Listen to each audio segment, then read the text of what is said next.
So welcome everyone Hi, to everybody. free masterclass, Ditch the Diet. There's another part and I'm not remembering Feel it. great, thrive at your natural balanced weight. Thank you very much. Oh my Okay. God, hysterically The funny. feel great part is the big deal.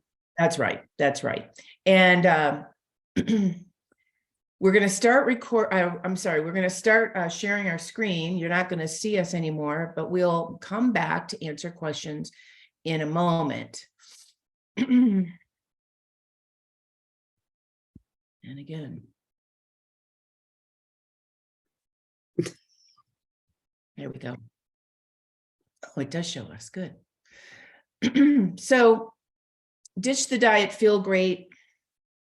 Why did we create this masterclass? That's the first question that always comes to my mind when I am in any kind of program. Why did the person even care to do it? And for Chris and I, and she can answer if she likes, we're here right with you. We're aging, our bodies are changing. We've grown up with a culture of diets and weight loss and body composition.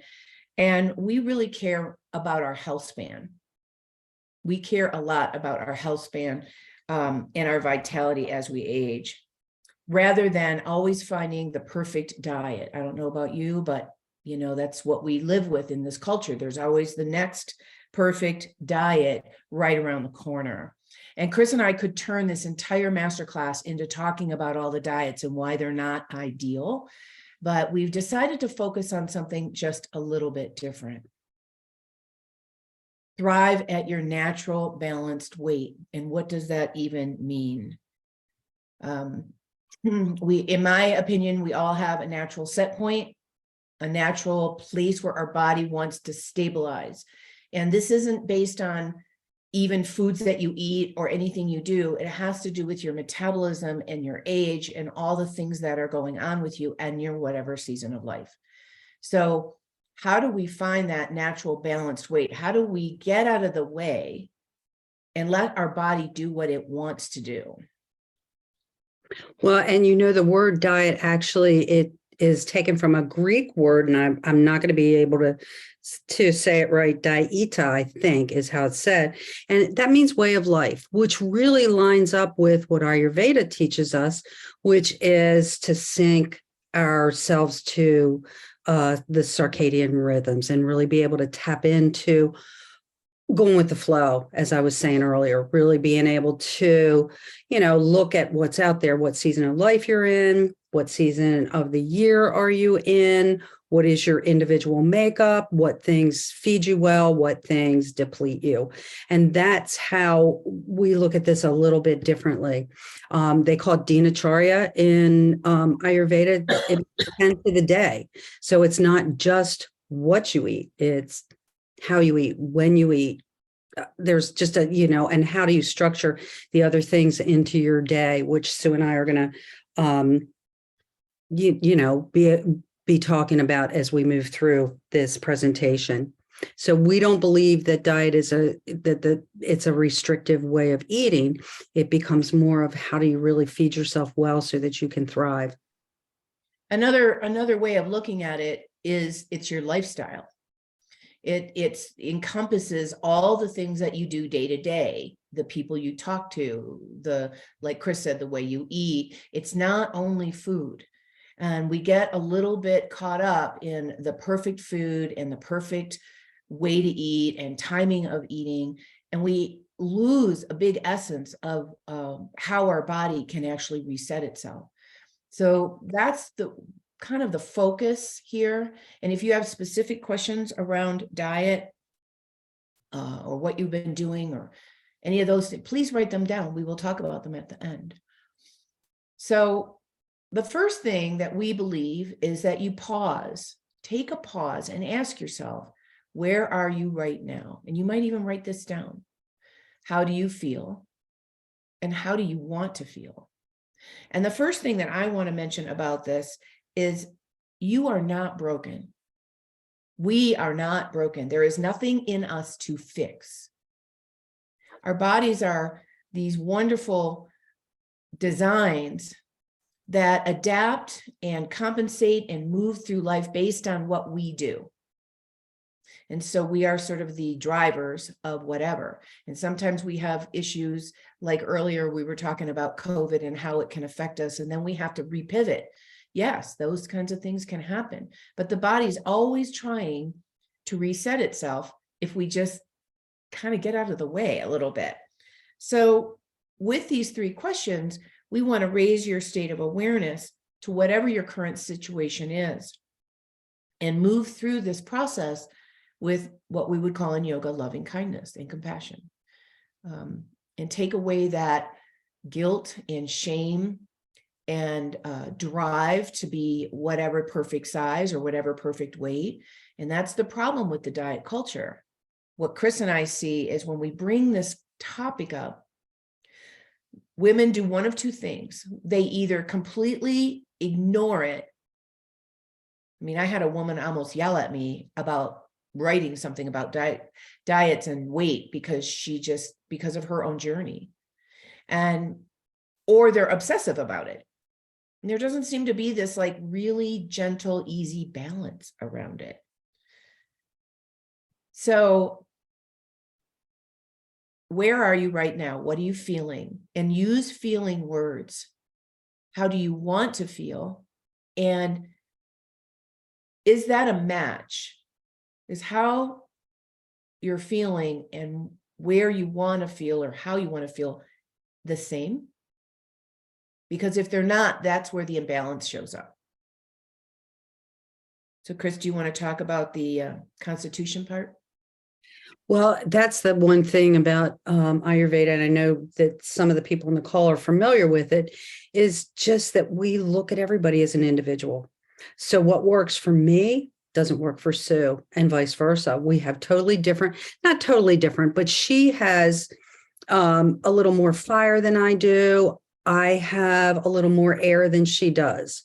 And we both have what we would say in Ayurveda, I'm more Vata, she's more Pitta. We both have pretty much a mix of both of those. But how you navigate, once you know, I always come back to the qualities of the dosha, so that you know that these qualities are either going to keep you in balance or take you out of balance. So for me, that's a really good way to look at what I'm doing. And I know that certain things will really help me feel great, and other things I may choose to make those other choices, but it might not be my best choice. Do you want to give them some examples about those qualities? Well, Vata is air and ether, so the qualities are dry and cold and very mobile, just to name a few. Pitta is fire and water, so the qualities would be hot, oily. Help me out here, Sue. I'm drawing a blank. Hot, oily, fiery, dry can be also drying. But what I was trying to get you to say was, we have these qualities that we can experience in our body. Like, let's use an example. Right now it's wintertime, so you're cold. It's a simple example. I'm cold. What would we do in Ayurveda, what would we do to help bring us into balance? We would add heat or warm. So common example is, I'm going to make some warm soup, and that's going to help warm me when you feel cold. And we all do this every single day. When we're cold, we put on more clothes to keep us warm. And there's a whole set of qualities that we look at. But when you start to look at your imbalances, and weight is one of them, in this way, it takes away this, I got to find the perfect food and I got to find the perfect way of living. And it gives us a little bit more choice to kind of move through the day or through your life with a little bit more balance and ease. So does that make sense? Yeah. Well, and Ayurveda, two of the tenets of Ayurveda is one, like increases like. So what, and it usually speaks to your imbalance. So whatever is taking you out of balance, you're going to gravitate towards. It's just kind of our human nature. And then we have the 10 pairs of opposites, which is Sue was saying, when you're cold, you introduce warmth. When you're dry, you introduce moisture. And it's very common sense. You look at that and you go, okay, this is my tendency. Oh, here's the opposite. And then that moves you towards the middle so that you can create that balance. So it's not just the foods you eat, but it's the other things that you do in your life. For me, I know one of the things that I really enjoy is the warm oil massage.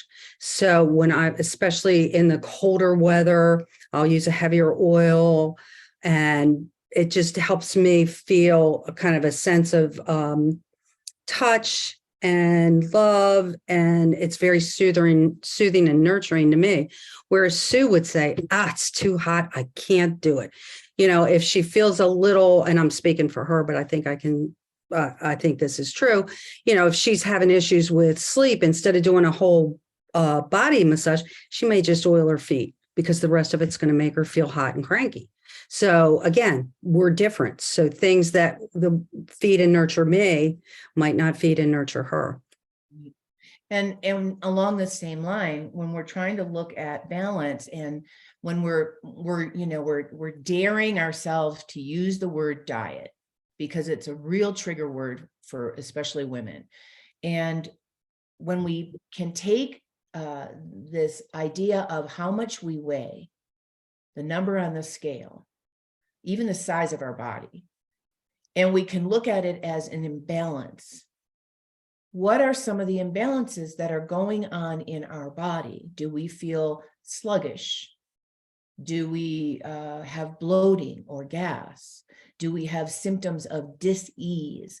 And we start to look at all those things. And the way Chris and I would look at it is, let's not address the number on the scale, because that's like you're trying to deal with something that's not really ever going to have an effect, really, because the number on the scale is affected by what's underneath it. So we go to, let's just use an example of bloating and gas and digestion problems. That's a simple one for us, right? We all know that if digestion is off, our intake of food and the metabolic process of food into fuel is off, and that's going to affect our weight on the scale. I mean, it's as simple as that.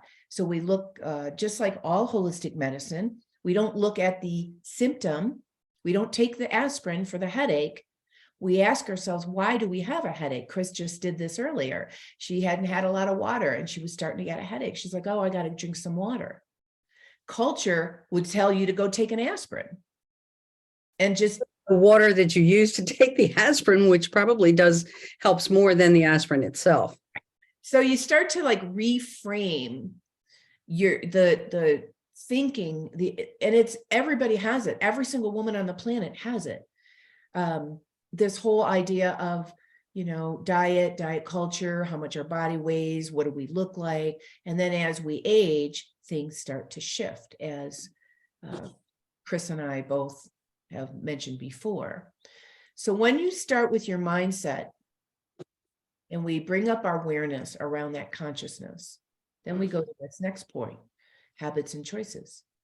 So you have to take, again, that pause and look at what you're doing that works. And I think starting there is a really good place to start. So what are the things that I'm doing that really help me feel good? Am I getting out for a short walk every day, or it's wintertime? Am I making sure that my food is warm, cooked, and spiced? Because that just helps nurture me. And I think we move through life at such a high speed and so distracted that we never even take the time to feel the effects of what we're doing. And I know, since these are all ladies on this call, is here was one of my pet peeves when I had children and was doing most of the cooking. I'd spend all this time cooking a meal, put it on the table. Everybody would wolf it down and get up and go. And I thought, I'm spending, between the grocery store and cooking and all and cleaning up. I'm spending hours getting ready to sit down to the table. We never even took the time to say a little grace, to be thankful. Nobody said, "Hey, thanks, Mom," and out the door. And it was just, we move too fast and we don't pay attention to what we're doing. And I think this is where, if you can shift your mind to slowing down, and I think that's a big key here, is really slowing down and paying attention. That's going to make a huge difference in how you feel. Everybody's talking about sitting, doing meditation and breathing. And, Sue and I what that says to us is slow down, take the time, pay attention. And when you look at the choices that you're making, if you make a choice that isn't best for you, own it. Say, hey, I did that, and I know that it probably wasn't the best choice. And now, how does that make me feel? I'll give you another example. My sister invited family over. We had a heavy meal. We ate it late at night. And when I got up the next day, I went, oh, wow. That it was great. We were with family and friends we hadn't seen in a while and all that. And that part was great. But the rest of it, not so good. What I could have said no to was made my portions a little smaller and not had the dessert on top of it. So, I know the next time it's not like I'm going to shift completely into, oh, no, I can't do that. I can't do that. But my choices will be a little bit different because it's important to me, how I feel the next day. Yeah. And to add to that, when we take away this idea of good and bad, like this is good food, that's bad food. This is good way to do it. This is bad way to do it. We allow ourselves to make these different choices based on what Chris and I were talking about when we were putting this together, taking the pause. So when we take a pause, we can bring up our awareness. We can recognize whatever kind of choice we're going to make. And then we can also recognize whatever that choice does for us. Like, is that helping us to feel good, or is that helping us to not feel good? So, those are the key pieces, understanding who you are and taking a pause and creating some loving kindness and compassion awareness. And like Chris's example, she was like, okay, that didn't work for me. I could have done that better. And then you just go, okay, next time my awareness is up because it's important to her to feel better. And I think that should be the way everybody feels, because here it is. There's nothing that is healthy for everyone all the time. We can't live our life like that. And when we start to feel depleted or restricted, or, you can never do whatever the XYZ is, human nature is not going to allow you to do that. It's going to make you want to go and do that even more. So it's really good for us to think about, well, why do I make those choices? Maybe I wasn't. Yeah. And I think there's usually something deeper than that superficial choice. They don't call it comfort foods for nothing. You are eating those things because you feel that you need to be comforted. Can you find another way to get that same feeling without, the go-to comfort foods?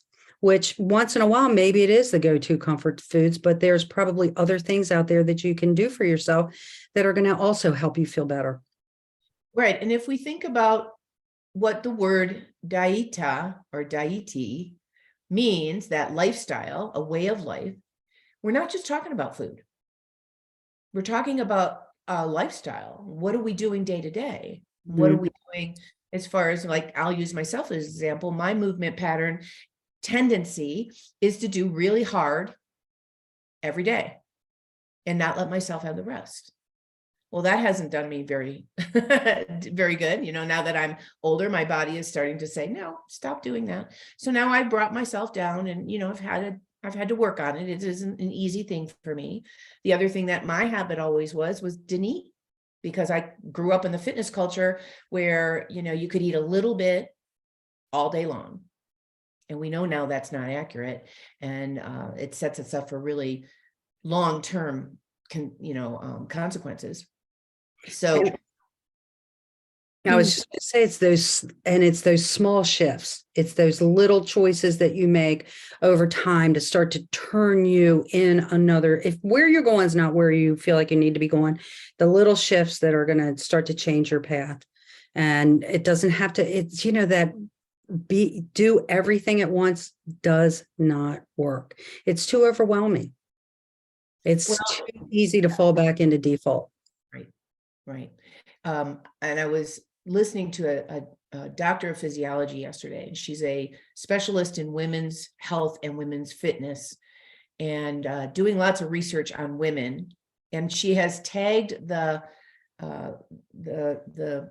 comment or the quote of "We are not little men."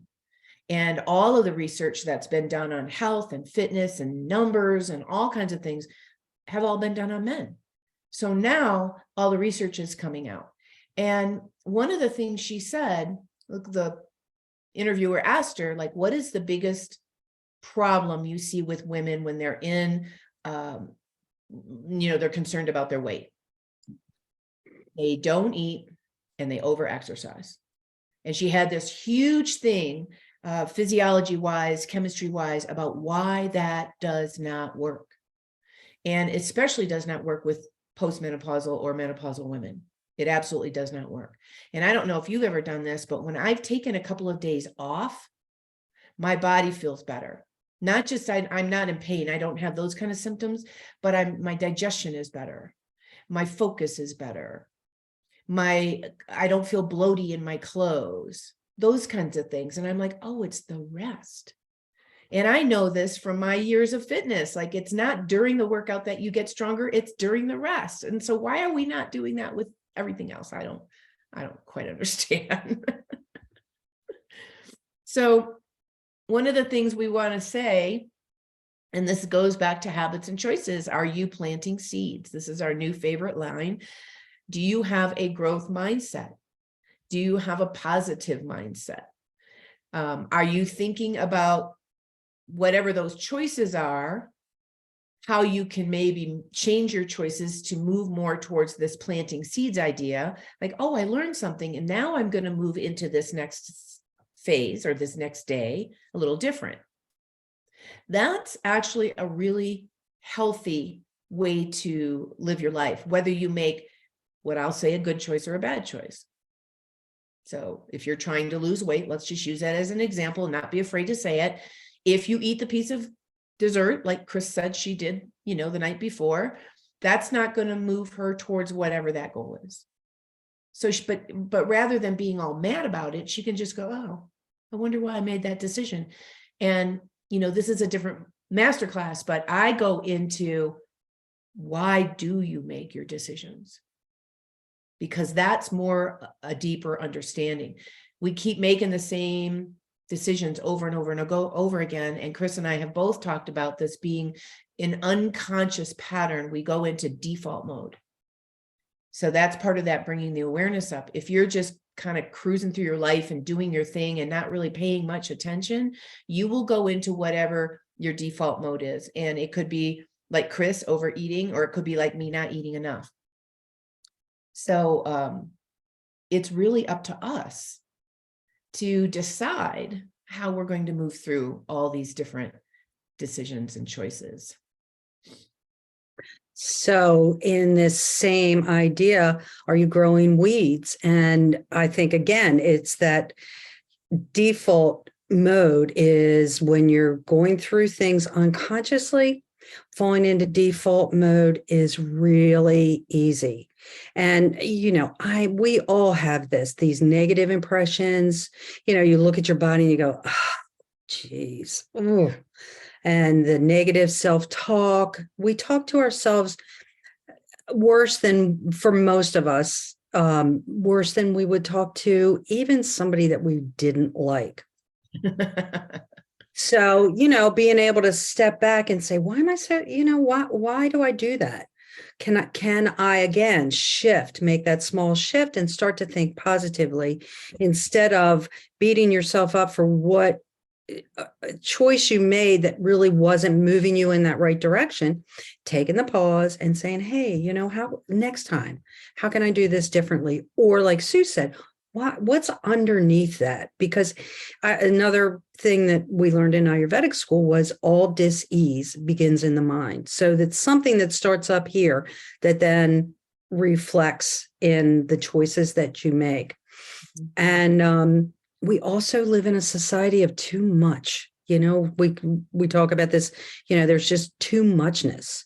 So it's too much of anything. So it's whatever input you're allowing into your self day to day. And it can be food, it can be social media, it could be TV, it could be plugging into podcasts, just always having to have something fill you up, whether it's fill up your head or fill up your body.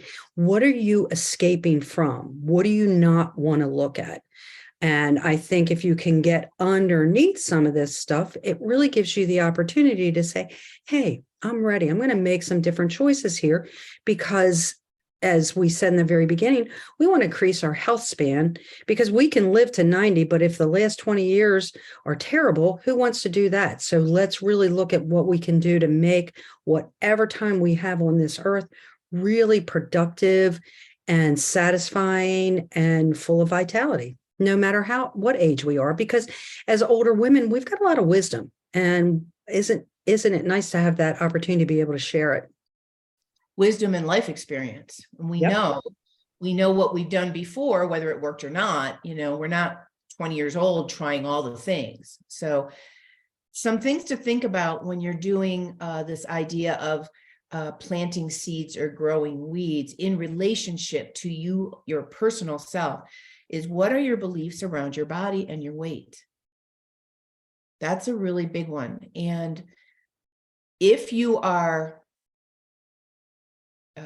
striving for a specific thing, ask yourself, is it realistic? Because it may not be. If you feel great and your health numbers are wonderful and your energy and your vitality and your vibrancy is there, that's what you care about, not what you look like or the number on the scale or any of those other things. And if you're always, just real quick, so if you're always waiting to get somewhere else, when I get here, I'm going to do this, you're just wasting your time, because you better be living now, right now, no matter where you are. No matter, part of this is not to totally shift and make your life better on all levels. It's start living your life now, start to accept yourself for where you are and who you are, and then look at how you can do things that are going to help you be more vital. Right. And so my example around this is that I've always, and I don't like using the word always because it's too restrictive, but my past life, I was a fitness professional, and that messes with your head a little bit. And just like Chris said, all disease starts in the mind. And so I have impressions around how I'm supposed to look, act, whatever. Well, my body is changing as it's supposed to. I am not supposed to look like I was 30 years old. And it's up to me to really have compassion and understanding around what is supposed to happen as I age. And if I don't feel good, or, I've got all kinds of things going on that are all imbalances, then I need to look at that as choices that I'm making, my lifestyle that I'm living. So it has less to do about what I used to do and more to do with what I need to do now to support myself as an older adult woman. And that's why I listen to people that are talking to older adult women, like this woman yesterday, talking about how women can keep their vitality and their hormones and chemistry up so that they can live vitally, and they're not succumb to whatever, the culture thinks we need to do. So weight is just a symptom of a deeper imbalance. We've been saying this all along. We have a natural set point. And it's different as we age. My natural set point in my body now, number-wise, is not the same as it was when I was 20. Just isn't. And I could go on every single diet in every single genre and it wouldn't matter. My body's going to stay right where it wants to stay because that's where it feels the most balanced. It doesn't matter what I think. And the body's really wise. I'm going to say that too. I work with a body worker, and she continues to educate me about, and she's talking about my physical body now. She continues to help me understand that my body is always compensating for the crazy that I do. So if I go out for a big hike, my body's going to have to compensate for that effort. It may be optimal, it may not. So your body's always trying to find that balance and that homeostasis, and it might be a little wonky, and you have to find a way around the wonky, around the compensation, so that you can find that natural balance. And it, in Western medicine, Western culture, it's calories in and calories out, and it does not work. It is an old theory that I guess our culture needs to hang on to numbers and formulas. I'll give you an example. When I was first a fitness professional as a personal trainer, we were trained to use charts and numbers to put people in categories. Were they underweight, normal weight, overweight, obese, morbidly obese? We had to, we were supposed to take measurements and scales and all the things. Can you imagine how that would make you feel? I used that method for about a month and I just failed. And I wasn't considered a real professional because I wasn't using the statistics. I wasn't using a way for us to measure whether they got better or not. But I found that using that kind of statistics and numbers really didn't empower people. It was disempowering, and people would just be like, never mind, it's too much, I can't do it, forget it. And I got that right away. And so I just ditched that whole thing right away and said, okay, we're going to start where you are and we're going to move this way. All right. So again, looking at underlying causes, underlying imbalances that might show up as a weight issue, because it's a symptom. That's the biggest thing we want you to learn today, right, Chris? It's a symptom of something else that's going on. And it isn't that you're not doing the thing. It might be that you're making a choice for whatever reason, but please take that language away. You're doing the right thing, you're doing the wrong thing. You're doing the good thing, you're doing the bad thing. Take all that away and just make a different choice. One of my pet peeves is, I ate really bad yesterday, and food's not good or bad. So it's just that again, that to me is just, did you eat? One of the things that another thing we learned in Ayurvedic school is, if you are going to have, some celebratory meal that's probably going to, it's kind of not in line with what you usually do, embrace it, enjoy it, and your body will be able to digest it much better than dealing with the guilt of, I didn't do this right. It's like when you go on that one size fits all diet, I didn't follow the plan exactly. I ate really bad, and today I'm going to eat really good. Who even knows what that is? It's different for all of us. It's just that like Sue said, her thing is, again, it's labeling. So we don't want to do that. And even with this idea of constitution, once people will say, I'm Vata, I'm Pitta, I'm this. No, you have those tendencies. And when you know what your tendency is, it gives you the ability to then be able to say, well, if these are the qualities that I'm dealing with and they're not where I want to be, what do I do to pull things back to center? Right. And it goes back to the doshas. Again, taking the pause and recognizing how you're put together. And we're all different. Chris and I love to use ourselves as examples because we are very different. And we have same beliefs and we have same teachings and same experiences, and yet we're still very different. And what works for her doesn't work for me, and vice versa. And if you don't remember your dosha, just we can send you a dosha link again. We always use the one through Banyan Botanicals because they don't mess with your email. They don't inundate you with a bunch of emails, and they give you a very nice breakdown of where you are now. So if you haven't done that in a while, you might choose to do that. And you also might just know who you are and your own tendencies. Because our weight on the scale is really affected by a lot of different things. Food, absolutely. Movement, absolutely. But what about health issues? And what about hormone issues? And what about your belief systems? Think about the women that maybe you know or know of, that they embrace themselves no matter what. No matter how they look, no matter what they're doing, they just have this essence of acceptance. And they kind of shine that out to the world. And I really love that when I meet women like that. They're not trying to strive to be anything that they're not. They just accept who they are. And then they make that optimal, however that is going to be for them.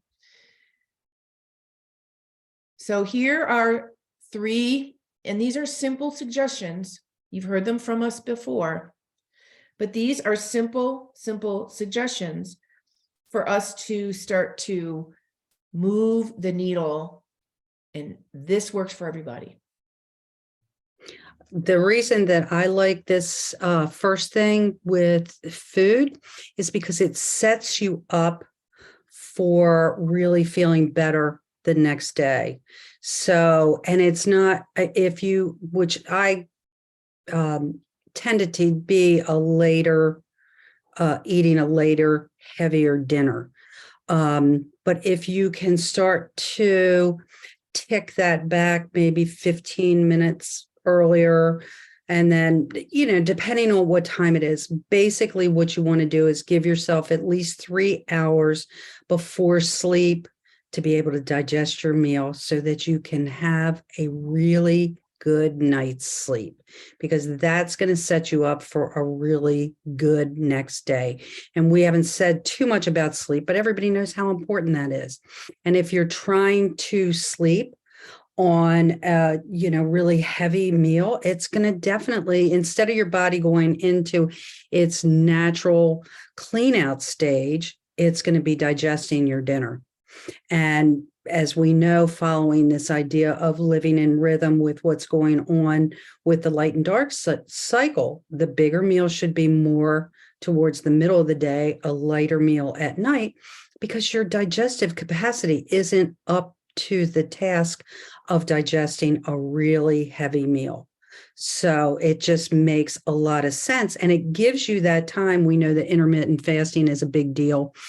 If you're say done dinner by 7:00 and then you don't eat again till 8, 9 o'clock, that's a good 12 to 14 hours of pause from one meal to the next meal.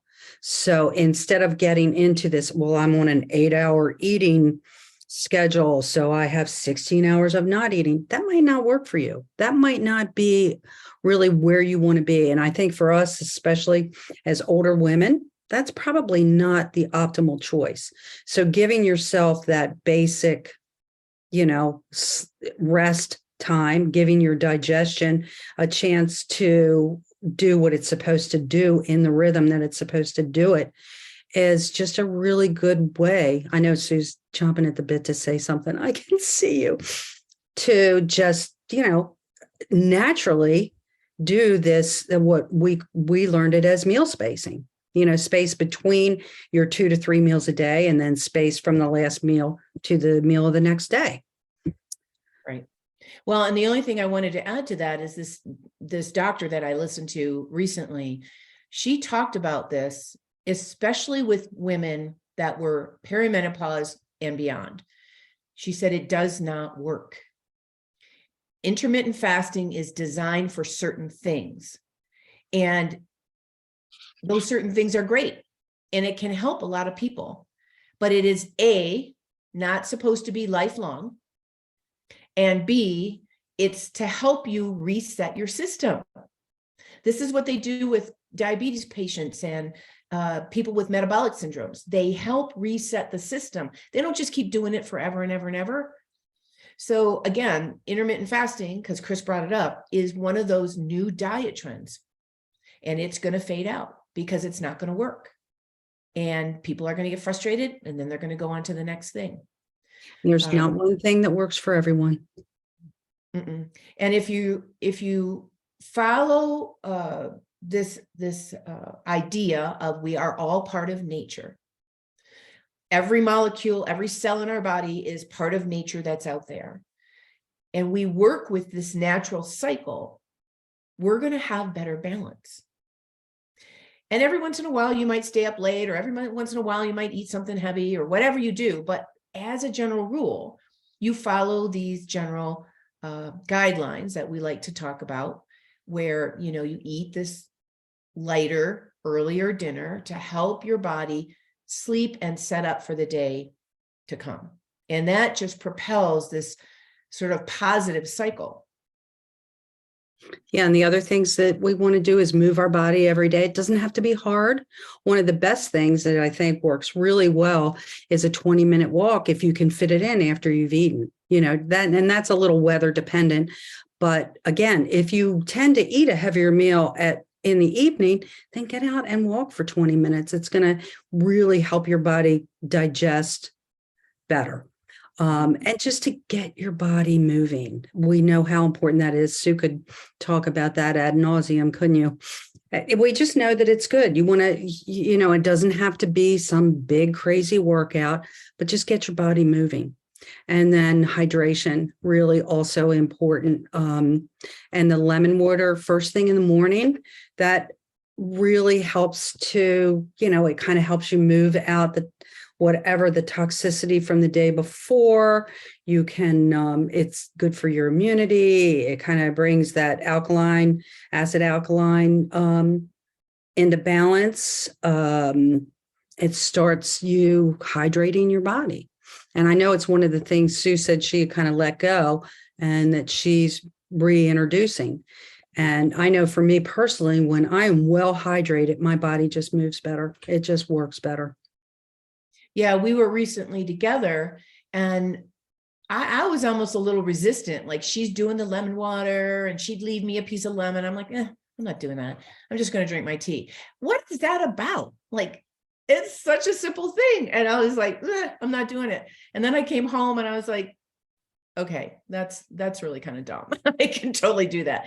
And it does make you feel better. It does. And it's on so many levels.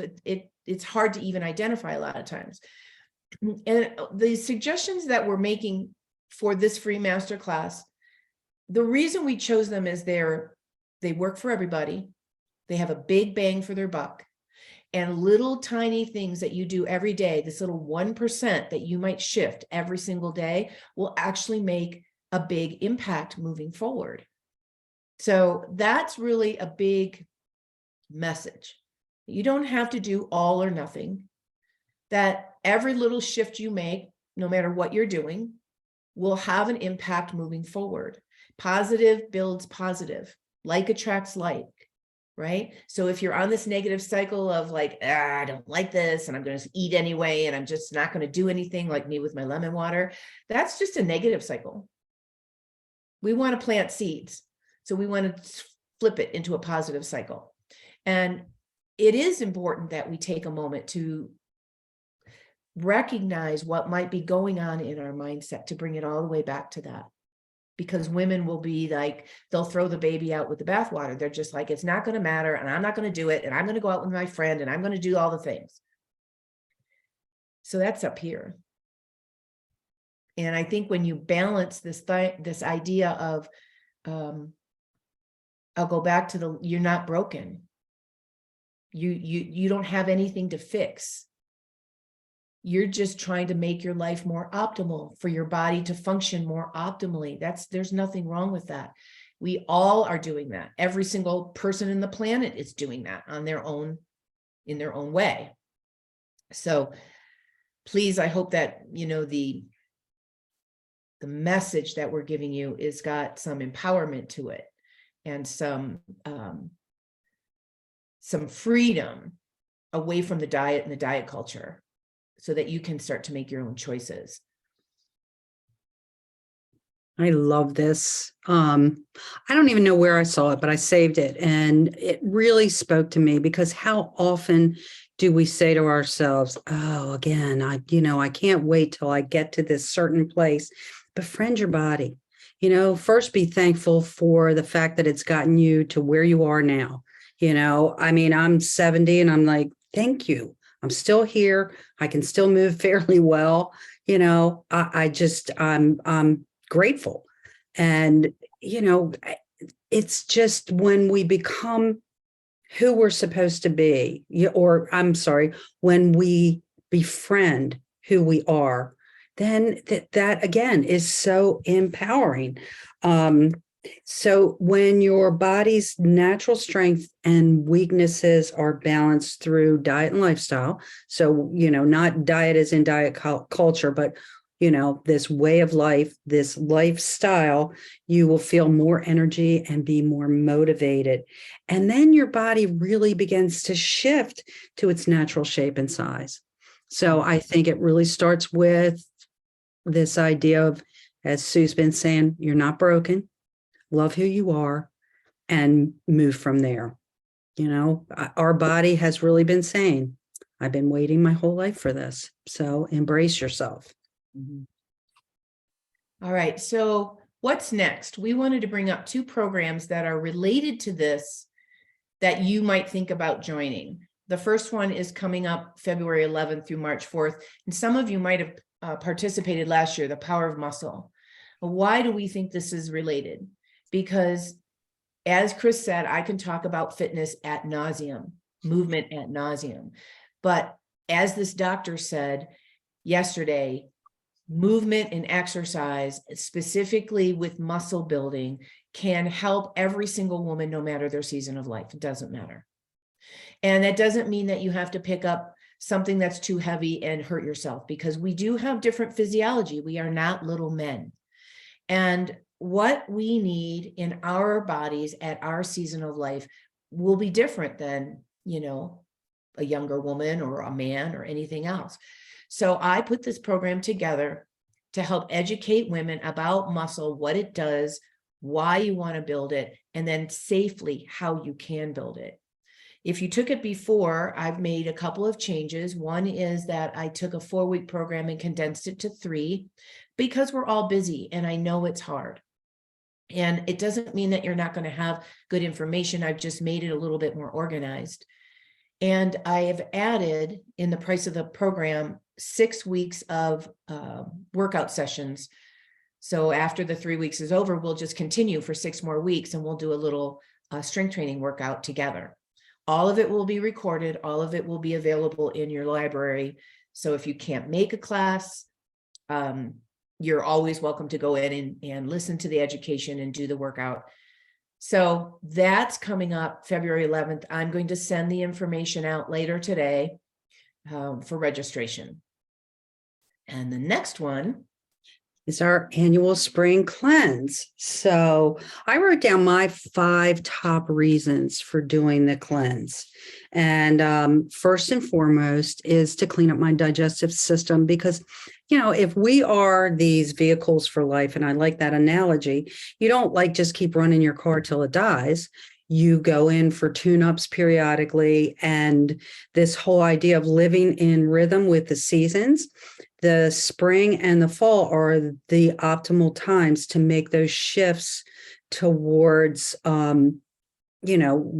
just resetting your system, because no matter what, you can have the most pristine diet ever. You're still going to have a little toxic buildup because we live in a toxic world. So first and foremost for me is to reset the digestive system, and also to detox not just the physical stuff, but to get rid of some of that emotional toxicity. And that's what I really like about an Ayurvedic cleanse. It's not just about, okay, this is the food, this is what you eat, and that's it. It's also about self-care habits. Maybe you want to really reinstitute some of the things that you were doing if you've you've cleansed with us before and you adopted some of the things and you said, oh, this is really good, but now, I've let it slide, like Sue with the lemon water. And that really helps for me. It helps to refine my daily routine. And again, say, okay, so what are the things that I do day to day that make a difference in how I feel and how I'm, and how I'm living in the world. And once you detox your digestive system, we know that's where our immune system lives. So, it really helps to improve my immune health. And then the other thing is to slow down and rest. So I always think of it as a mini retreat. So you're not just, what kinds of things can you let go of for a few weeks so that you can get the rest that you need, so that you can take this pause we've been talking about throughout this whole masterclass, to really take a look at what works for you and what are things that maybe you need to refine a little bit. And that is coming up March 13th to the 27th. So just so you know, if you want to join us for the cleanse. And I want to make one more comment about the power of muscle that I forgot to mention. Metabolic health is at the forefront of research and science at this point. They're basically saying, all the researchers, all the doctors, they're all starting to understand that our metabolism, which is not calories in and calories out, it's one little baby piece. But the metabolism is, what do we take in from the world and how do we create it into fuel? And we are at a culture of real depletion when it comes to metabolic health. There's lots and lots of data now to show this. And they're all saying it's the underlying reason for all dis-ease in the body, even Alzheimer's, weight, endocrine issues, cardiovascular issues, thyroid issues, all the things. They're all saying metabolic health. And one of the things that they know is that when you have good muscle tone in your body, it helps balance metabolic health, because that's where we utilize the fuel, is in the muscle. So one last thing just to think about, if you've never done weight training at all and you're like, I can't do it, I've got injuries, I'm afraid. I've done this for a long time. I know how to modify people and I know where to start. I know where to start you at so that you can progress. And Chris can say, because she actually took the class last year and had, I think, a pretty profound experience. Mm-hmm. So definitely. Just something to think about, because if you're moving towards planting seeds and you're trying to do something that really support you and your whole system and your lifestyle, you got to think about things that you might not normally do. All right. And the spring cleanse for me, it's a complete reset. People will do detoxes and cleanses. And I actually just read an article about why people shouldn't do cleanses and detoxes, because they do them with this intention of weight loss. And cleanses are short-term. They're done for a specific reason. Weight loss is a symptom of resetting the system. We don't do a cleanse to lose 10 pounds so we can go to the wedding. We don't do that. That's not what Ayurveda does. That's not how Chris and I teach. We want to reset the system, flush the system so it's humming along perfectly, and then you go back into your life. So there you go with that. And who doesn't need a tune-up every now and again? That's right. All right. Any questions? We're going to stop the sharing so I can see your beautiful face as soon as that gets out of the way. All right. So who has questions? Who has comments? Who is the physician, Sue, that you were getting information from? And does she have some sort of, I guess, writings or place to read some of the things that she I will look up her name. I Okay. follow a woman named Dr. Gabrielle Lyons on podcasting. She's a powerhouse of a woman. She's very, very technical in her work as far as hormones and chemistry and all the things. And she's the one who coined the term muscles are the organ of longevity. That she believes that we are not a culture of over fat, we are a culture of under muscled, especially women, because we start with less. And when we go through menopause, we really drop off, where men, it's a slower Right. for them. I just was curious about it, but I recently got this book. It's Metabolic Renewal. Mhm. And I really got it for like the exercises, because they're 15-minute exercises that you do 3 times a week. And I thought, well, this might be a good way for me to get my muscles back to where they were. Yep. Not so crazy. And some of the diet stuff they're talking about is not insane either. Of course, they want to sell you, their own protein stuff, which I won't do. But, but they were saying, the hormones are, and they categorize women in different hormone levels based on the answers of the questions you have, which I thought was interesting. But anyway. Well, I just looked it up, and her name is Stacy Sims, Sims. She's a PhD exercise physiologist from Stanford. And she's actually done research and published studies on women and fitness and women and exercise. That's her whole gig. So again, it's kind of heavy duty as far as reading, but I will share the link and you guys can go listen to her. She's got a famous TED Talk that I did not watch called "Women Are Not Small Men" that I'm going to go listen to. Okay. Women are not small men. That's her. She's tagged that slogan. And I cannot even tell you how happy I am about that, because there's so much out there that confuse the hell out of all of us with food and diet and exercise and all the things. And it's all based on men. And even just this thing about alcohol, like I talk about this a lot because I drink wine, and I think sometimes I drink too much wine and I'd like to put it back and blah, blah, blah. But I live with somebody who drinks wine and it doesn't really even affect him. And I'm like, how does that even happen? And most people say it's because men are bigger. And that's true. But they also metabolize it different. I think they metabolize it faster than we do because we carry more fat than a man does. Well, there's lots of reasons, right? Hormones, chemistry, all the reasons.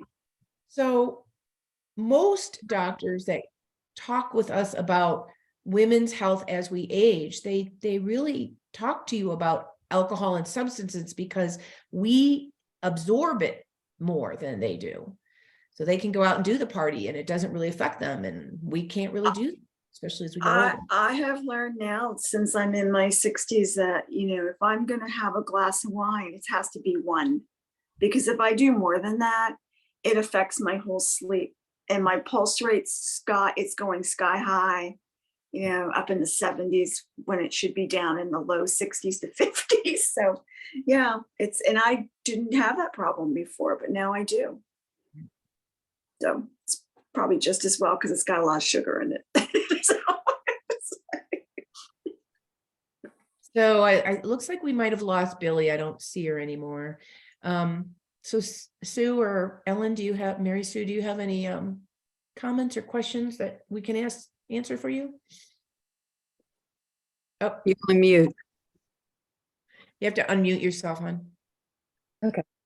One of the things that I'm struggling with is just joint stiffness, my hands and my hips and my knees. And, I don't know if that's it shows I need to move more, or if I'm not doing something internally.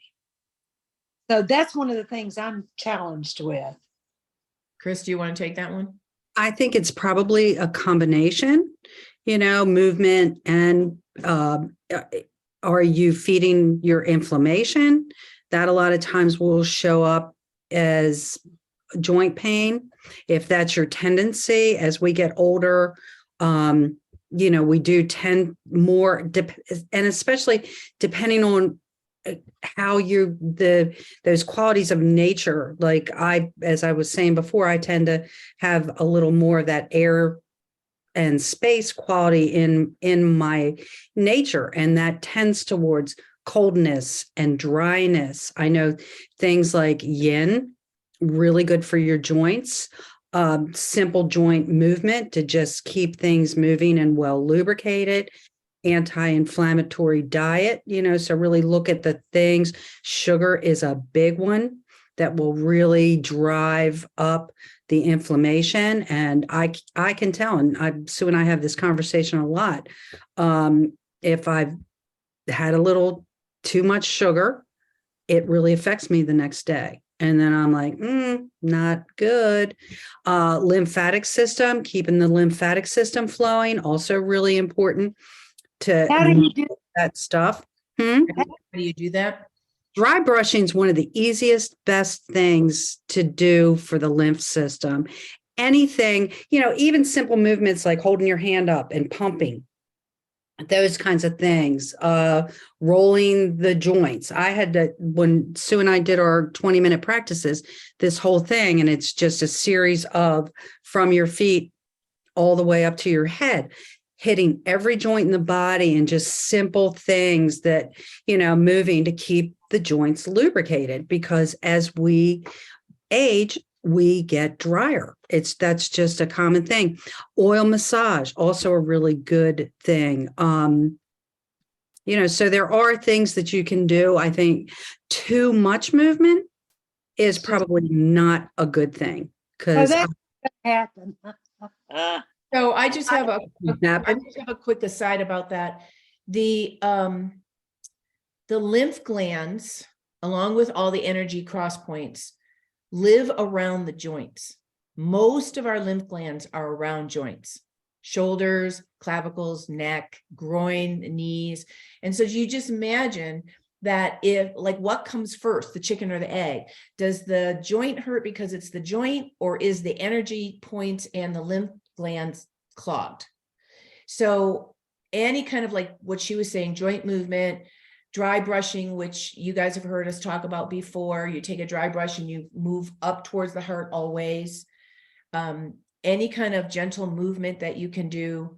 Walking is always a really good option, but walking to excess can become chronic in your hips and knees. Chris will tell you. Mhm. So I have a small trampoline that actually, it works really well. Yeah. And what I do is I keep a chair near me. So, because a balance, you don't even have to lift, you don't even have to come off of the trampoline. You keep your feet on it and you just gently bounce. It also ends up giving you a cardio workout. And yeah, if you don't have a trampoline, Mary Sue, one of the big balls, the inflatable balls, are a really good option. I used to do that. Bounce on those. That's a good idea. Bounce on that. Mhm. I don't know what happened to mine. It got broken or something happened. Oh, I know what happened. The dog was playing with it and put a hole in it. I can't imagine. Not that sweet little dog. So all of those things. And what I like to say is use yourself as a little experiment and try something and ask yourself, how does that make you feel? And then if it makes you feel great, keep doing more of that. And if it didn't really work, then pivot and go to something else. That's really the best way, because there isn't one specific thing for everybody. It's One other thing that affects my arthritis besides sugar is gluten. Yeah, that good old gluten. So I kind of remove that and sugar. And if I do too much of it, it affects me. Yep. I concur. All Sugar's my weakness. is it? Yeah. I have found that and this goes into a whole nother discussion, but when you eat enough at each meal and you eat a well-balanced meal, you will not really have cravings. And you have to ask yourself, are the cravings really cravings, or are they coming from up here? I'm bored. I need to feel better. I deserve the treat, whatever it is. What I've always done. So I'm going to just continue to do it. Well, I also learned recently, and I don't know how, because, there's so many different things about nutrition out there, but that when your hormones are out of balance, you start having cravings for sugar. And I have noticed lately, because I guess my adrenals are out of balance, and guess what I want is sugar. Because you feel tired. Yeah, Body's trying to give you, your body's trying to give you the energy. right. And that's, but I'm not listening to it. I'm not giving it sugar. One of the things that I found is I make my own yogurt. And so by eating my own yogurt now, I'm having less cravings, less sugar cravings. Yeah. So my probiotics, and when I'm for a That's while, perfect example. Perfect example. Yeah. So that's a positive thing. You're going to keep doing more of that. Yeah. Ellen, you're kind of quiet. You have anything you want to share? Well, not all of you will get that, but you will, Sue. Yeah. I had my shoulder done and I can move it. That's amazing. And I think what was so unbelievable to me is that I feel different. I'm in a better frame of mind overall. And I think I didn't realize not only how much being uncomfortable affected me, but how much not being able to move normally, or it was taxing every other part of my body, including my brain. And so now I'm trying to work my way back from that. It was so easy, and I'm almost afraid to say how easy it was because it was. And now I have to work my way back from those years of not moving normally. Mhm. So that's where I am. I'm glad you're here. I'm glad you're here. I'm glad the surgery was successful, because I think when you are in a mind frame of I can't do it anymore and I'm ready, that it sends a message to your body like, oh, let's go. Let's do this. I'm ready. Absolutely where I was. And I fell in love with the surgeon the first day I met him. His PA is this little porcelain doll. No, she isn't. And they were just, I couldn't have asked for a better experience. And you're absolutely right. I said, I can't do this anymore this way. I just can't. Right. I was out with a friend. I was driving. She's older. And I turned my signal light on like this. And she said, you can't use your arm to turn your signal light on. And I said, no. And shortly after that, it was like, okay, time to do it. Yeah. Because you realized the limitations that you were having. And did you not realize when you were in that situation that it was affecting your mind and affecting the way you were thinking? No, I did not understand it to the extent that it obviously was. Yeah. People say to me, you look so good. Oh, I haven't done anything different except get my shoulder fixed. Well, and so what I want to say about that is, it took a little bit away of your vibrancy and your enthusiasm and your, desire to go live your life, because you couldn't move your arm and it was really painful. And I've been there, probably all of us have been there. And what is it that brings you out of that? So if for you, it was that woman saying, you mean you can't move your arm that way? And just that one little thing was like, oh, I'm not going to live my life like this anymore. And you turned it around. You made the decision. And this is what the whole masterclass is about. It's about you empowering you to make your own decisions, to move and plant seeds, not keep growing weeds, because they just keep getting bigger and bigger and more. So, I love that story. Thank you for sharing that, Ellen. That's really a wonderful story, because it does relate to pretty much everything we're talking about. Yep. So with that, we are at 15:15. If you guys don't have any wonderful parting words, we'll say goodbye.